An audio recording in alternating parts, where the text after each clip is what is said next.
Dans un contexte de changement climatique avec des impacts réels dans certaines zones écologiques dont les Niayes dans la région de Thiès, la Direction régionale de l'environnement et des établissements classés, par le biais de son ministère de tutelle, a tenu un atelier de 2 jours pour renforcer la capacité des membres de son comité sur le changement climatique et ce, grâce au projet renforcement de la gestion des terres et des écosystèmes des Niayes et de la Casamance.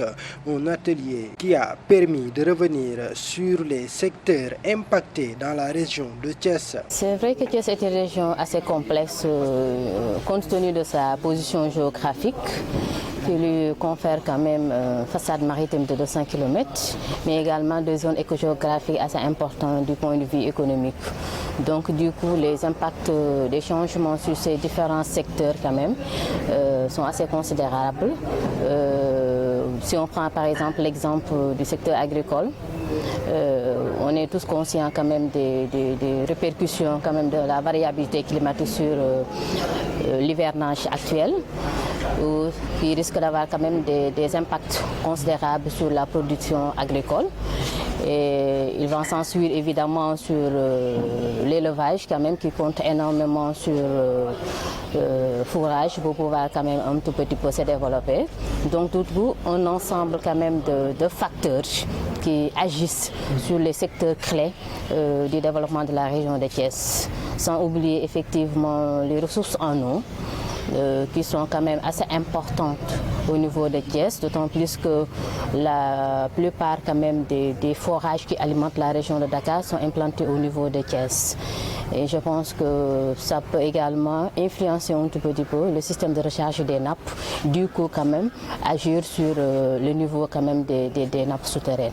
Mais également l'érosion côtière, d'autant plus que le tourisme également occupe une place prépondérante dans le développement économique de Thiès et que compte également sur le tourisme balnéaire pour son développement.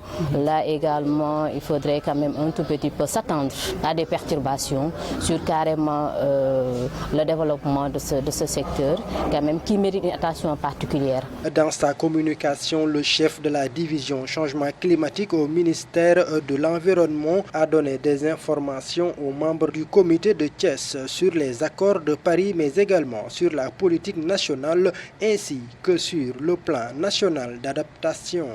Et ce qui est dit dans l'accord de Paris, c'est vraiment de rester sous les 2 degrés et de voir peut-être comment faire pour les 1,5 degrés. Pour 2 degrés, les pays qui sont dans les îles, ce qu'on appelle les îles, qui sont dans l'océan, 2 degrés n'est pas bon pour eux, parce que 2 degrés sont déjà envahis par la mer. Donc il y a toute une politique qui sont en train de développer, c'est ce qui fait que le prochain sommet parle de neutralité carbone en 2050, parce que c'est avec une neutralité carbone en 2050 des pays du monde qu'on pourra sauver ces îles.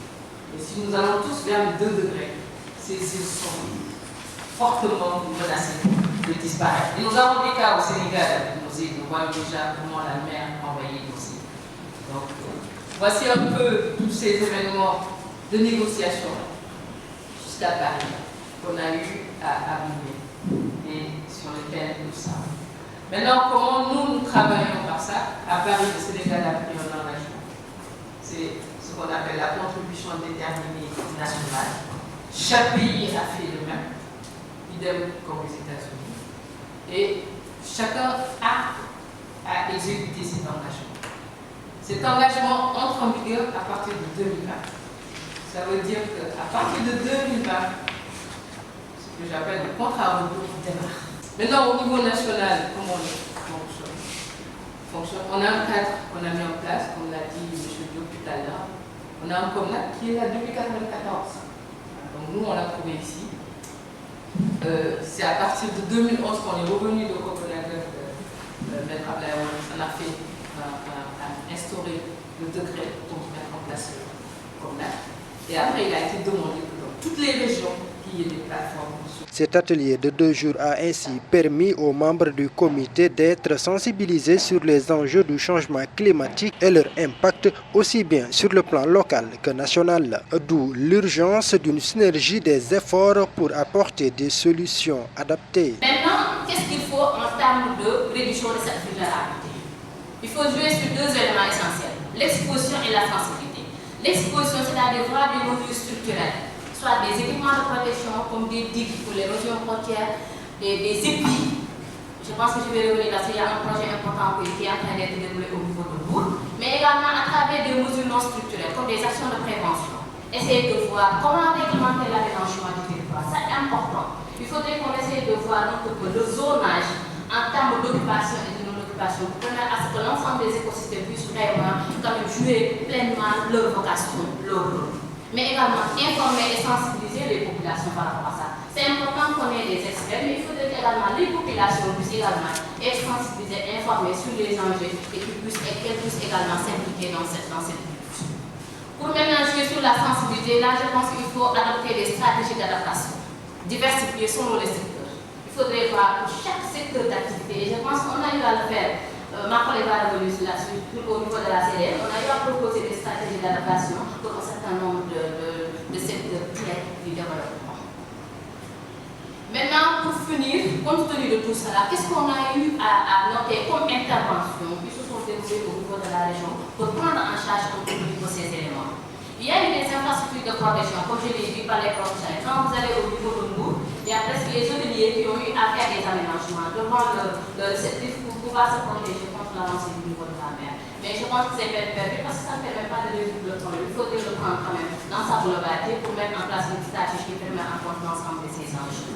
Ensuite, on a eu à Thiès, je pense que le maire est là, il pourra revenir là-dessus. Un projet important, je ne l'ai pas trouvé sur cela, c'est juste la documentation. Projet de verdissement du plateau de Thiès, d'aménagement des jardins et de repeuplement des caisses sur les activités. C'est un projet avec, je pense, l'Allemagne, en coopération avec une zone allemande, qui a permis à la commune de pouvoir faire quelques actions. Je pense qu'ils sont mieux placés pour pouvoir revenir là-dessus.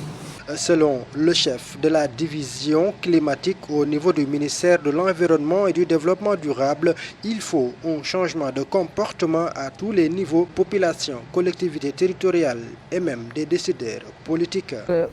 Une dame tout à l'heure a parlé de changement de comportement dans la salle. Le phénomène en tout cas l'option de sensibiliser, d'éduquer est fondamentale dans ce processus, mais également les politiques à devoir apporter sont importantes avec l'État, mais également avec les collectivités locales. C'est des choses que nous n'avons pas posées. Nous les subissons. Donc nous sommes obligés parfois même de réagir face à un événement qui nous prend au dépourvu. Donc cela veut dire que le financement additionnel attendu et sur lequel nous négocions au niveau international est nécessaire.